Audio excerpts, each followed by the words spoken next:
Pintu kamar hotel mereka diketuk dan Taeyong dengan sedikit buru-buru membukakan pintu. Ada Jia dan Park Jimin di belakangnya. Sesaat Ian melirik pada ujung lengan kemeja Jimin yang terapat bercak.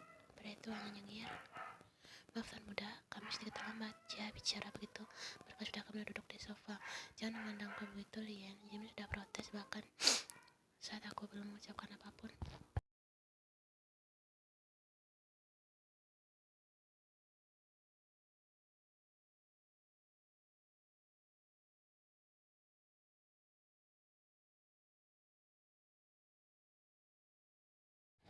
Padahal aku sudah siap cerita karangan penuh drama saat kau penasaran dengan bercak darah di kemejaku. Tapi dasar gadis cuek, Taeyong, kau memang pintar memilih istri yang sama sintingnya denganmu. Taeyong hanya tertawa menepuk pundak. Bangga, seolah Ian baru saja meraih medali emas di Olimpiade.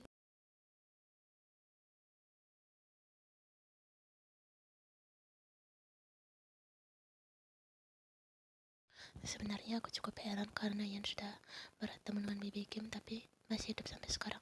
Celotehan Jimin membuat Ian melotot padanya. Ian tahu ibu Taeyong memang menyeramkan, tapi Ian pikir ada beberapa hal yang bisa dia toleransi.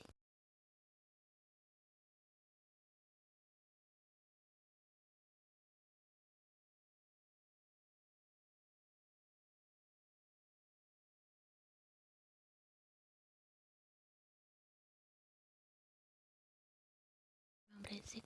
Aku keluar dulu. Ian mendadak berdiri dan semua orang mengikuti. Wajah mereka panik dan waspada. Kalian kenapa? Aku hanya jalan-jalan sebentar dan bukannya pamitan ke neraka. Ujar Ian dengan wajah paling kesal.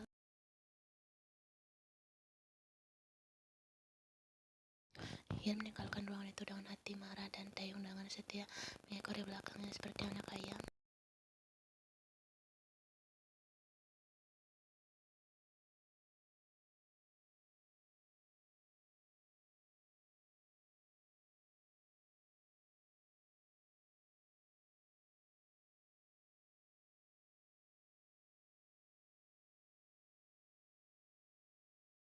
Makanya Ian tidak paham pada mereka yang punya hobi seperti mendaki gunung dan lewat lembah atau hobi-hobi outdoor lain yang kapasitas otaknya tidak sampai untuk memikirkannya. Ian hanya lebih suka tidur sepanjang hari saat libur sambil menonton film dan drama kesukaan Ian. Atau apa yang masih mau jalan-jalan dan membeli cheesecake favorit Ian. Kali ini Ian membuat pengecualian. Dia berjalan di taman hotel dengan bunga berwarna-warni.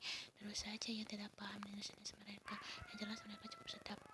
Kuda coklat di tengah taman adalah tempat yang Ian pilih untuk duduk sekedar menenangkan pikiran dan menikmati musim semi di Islandia. Orang bilang uang tidak bisa membeli kebahagiaan, tapi uang banyak bisa membeli jet pribadi dan mengantarmu kemanapun kau mau. Menurut Ian, itu sejenis kebahagiaan.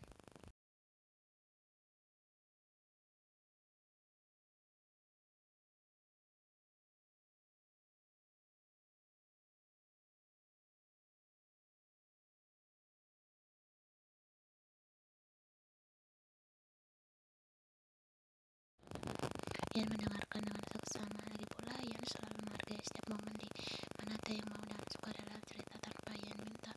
Aku berpergian dengan kereta, kadang juga bus atau kapal umum. Kau bercanda, setelah Ian dengan tawa hambar.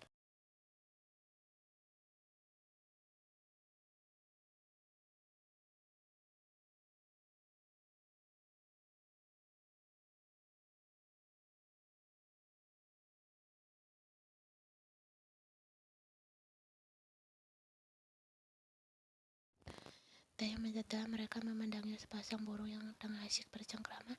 Enak ya jadi burung, celoteh Ian. Tak berapa lama, mereka tak perlu repot memikirkan soal restu orang tua yang tidak tertawa. Padahal tadi Ian baru selalu melucu. Sial, memang bakat Ian hanya untuk mengatai orang saja. Aku sudah bilang kan dulu bahwa aku tak bisa menjanjikan bahwa hidupmu akan selalu bahagia. Aku bahkan lupa apa yang kau minta makan kemarin dan kau meminta aku mengingat hal yang kau katakan dulu.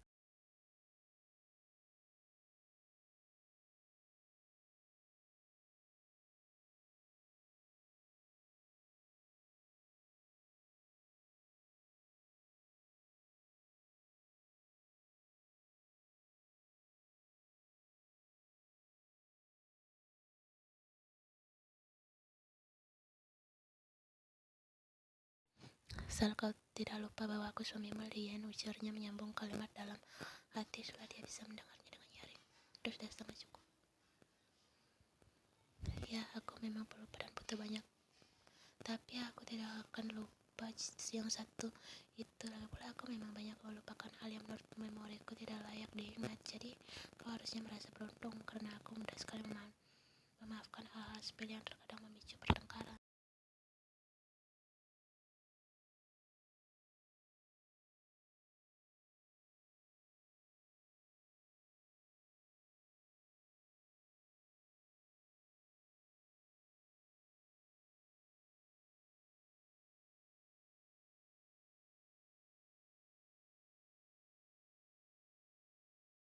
Teh yang lagi-lagi tenggelam dalam tatapan mata coklat gelapnya yang memabukkan. Apa yang Teh yang pasti sudah paham bahwa Yan begitu pelupa dalam banyak hal, tapi sekalinya Yan marah dan menaruh dendam, Yan akan melakukannya dengan totalitas.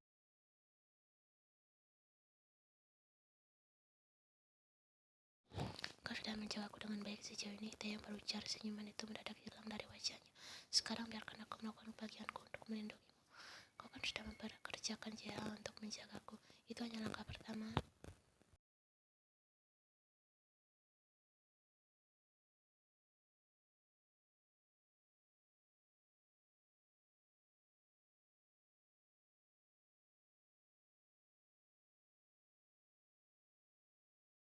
Tapi entah bagaimana Yan merasa bahwa dia yang kini menganggap erat tangan Yan kalah Kim Taeyong yang penyayang dan manja. Dia berawas seperti monster kelaparan yang siap menerkam musuhnya. Idemu untuk mengambil alih perusahaan dari kuasa ibuku memang brilian, tapi itu yang membutuhkan banyak waktu.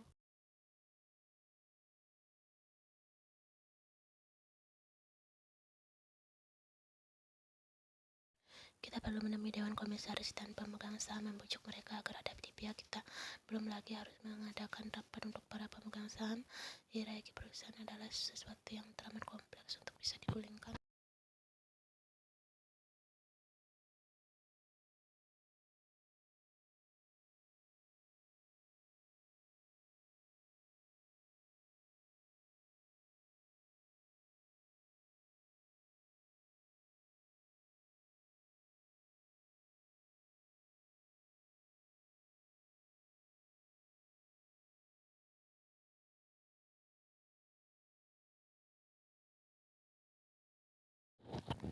Pada satu sore yang cerah di musim semi, matahari sudah nyaris terbenam dan cahaya oranye membanjiri sekitar. Mereka baru saja kembali dari Selandia, sebuah perjalanan yang ia sebenarnya tak paham untuk apa. Di sana mereka hanya tinggal di hotel 2 hari, bicara pada Jia dan Pak Jimin.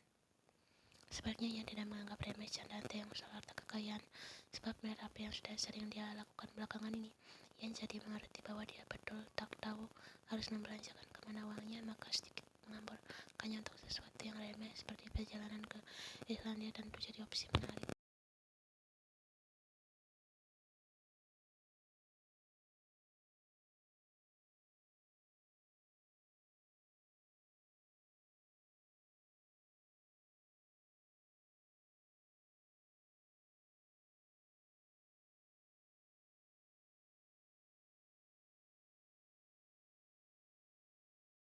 Tadi siang dia mengajak Ian pergi ke pantai. Ia menawarkan diri untuk menyetir dan dia setuju. Dia bukan panglima patriarki yang berpikir bahwa wanita tidak seharusnya menyetir untuk pria pemilik posisi tinggi di perusahaan dan hal-hal krusial lainnya.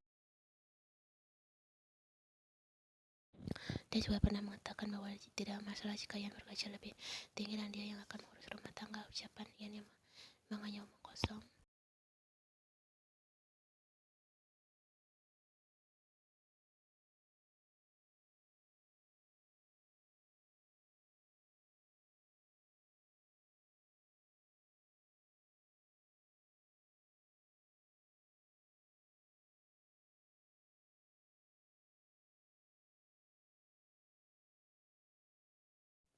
Kita berkemah, tanya Ian bak orang bodoh. Dia tertawa. Tentu saja, masa membangun candi. Untuk apa? Kau tahu kan aku tak suka ke tempat terbuka seperti ini. Mencari suasana baru. Aku kan suka matahari terbenam, romantisme dan segala macam. Jadi ini tempat yang tepat. Lumayan sih, tapi aku tidak mau menginap ya. Aku tidak mau demam karena terkena angin pantai. Kita akan pulang setelah matahari terbenam, sayang. Aku tahu kalau kau jadi mudah demam sejak operasi tempo hari.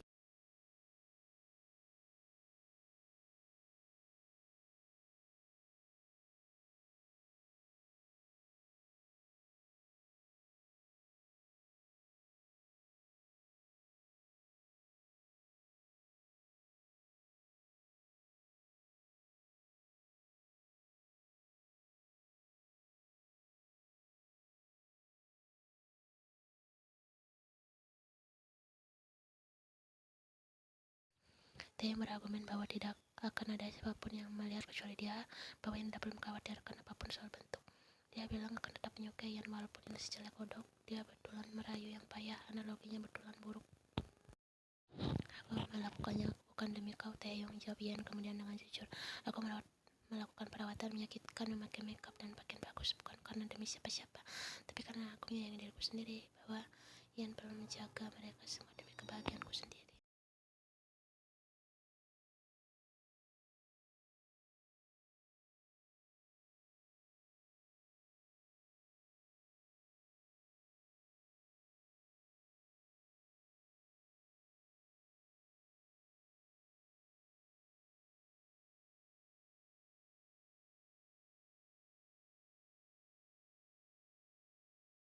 Dia tertawa lagi. Ian kalah telak cerdas. Dari tadi dia pura-pura seperti remaja mabuk payang karena cinta. Nyatanya dia malah geli dengan kalimat Ian. Ian bersumpah dia tidak akan berlangsung jadi romantis lagi. Menikah saja hanya dengan menandatangani dokumen yang sudah. Memang Ian berharap apa lagi? Kita bisa cinta seperti drama Korea Sinting. Memikirkannya saja Ian sudah muak. Aku masih tak paham kenapa kita harus ke Islandia. Ian mengalihkan topik pembicaraan.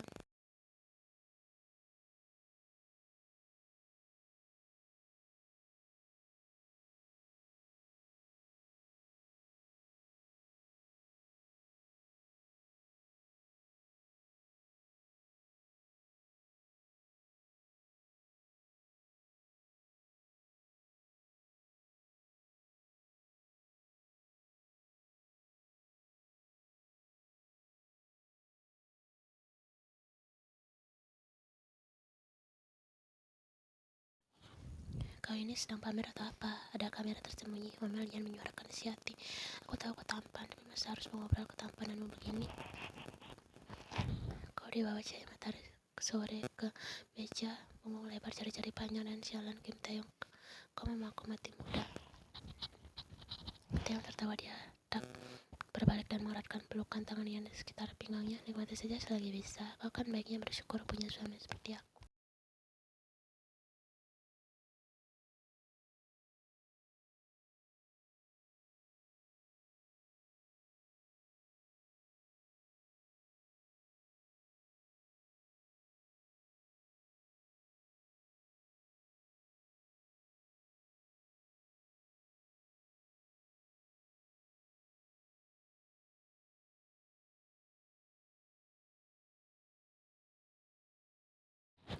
Kali ini giliran Ian yang tertawa melihat wajahnya yang sudah merah padam karena cemburu. Aku tak khawatir karena aku percaya. Ian berujar menjelaskan mengelus dagu yang bersih dari jambak. Sekalipun engkau pergi makan malam dengan Miss Universe atau orang yang menyukaimu mengajakmu kencan, aku tidak perlu khawatir. Kenapa?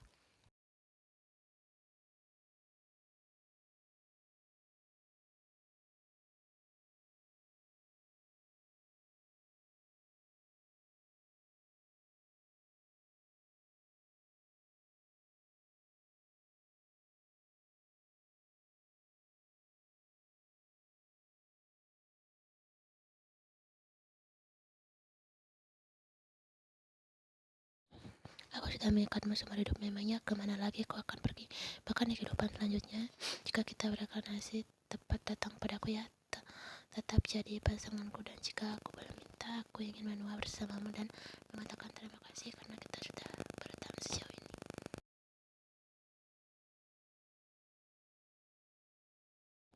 Theo nampak blank, dia pasti selalu terpukul dengan perkataan Ian yang biasanya pedas dan kini mendadak romantis. Rayuan pertama Ian gagal total. Dia bertaruh pada sudah keberuntungan Ian agar yang kedua bisa berhasil.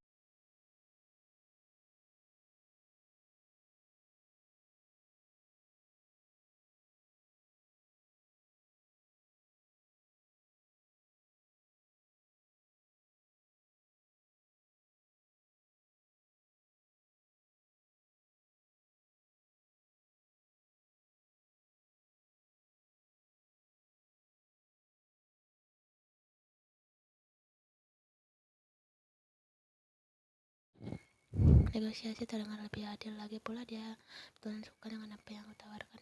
Apa? Diriku sendiri. Ya akan setia padanya asal kau selalu mendiktatorkan untukku. Ian tak bisa menahan senyum dan merentangkan tangan. Dia menyambut Ian dalam bentukan yang hangat dan familiar. Kau kebetulan one of kind. Aku pikir hanya kau satu-satunya manusia yang berani bernegosiasi dengan Tuhan.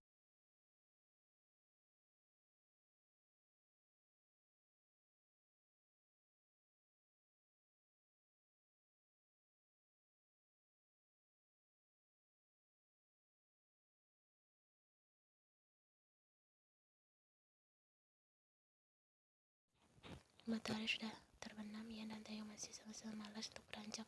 Setelah mereka berdiam dalam keremangan dengan tangannya saling bertaut, Taeyong mengambilkan nafas dengan kasar seolah baru saja berusaha meluruskan beban pikiran. Kenapa? Tanya Ian kemudian merasa terganggu karena kerutan lidahnya yang tampak membebani. Kita akan menyelesaikan semuanya besok, jadi mulainya di waktu yang sama.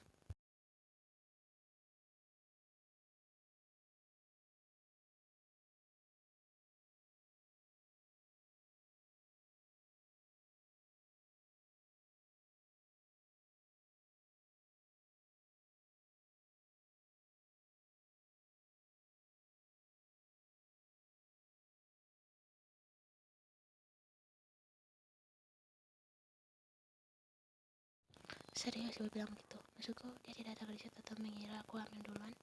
Ibu akan senang jika memang itu kenyataannya. Theo menyentil dahi Ian. Aku pikir ibu akan menuntutmu mengajar pesta atau minimal pemberkatan untuk memberitahu dunia bahwa kita sudah menikah. Kau tahulah ibuku sangat suka pamer, apalagi setelah mendapatkan kau sebagai menantu.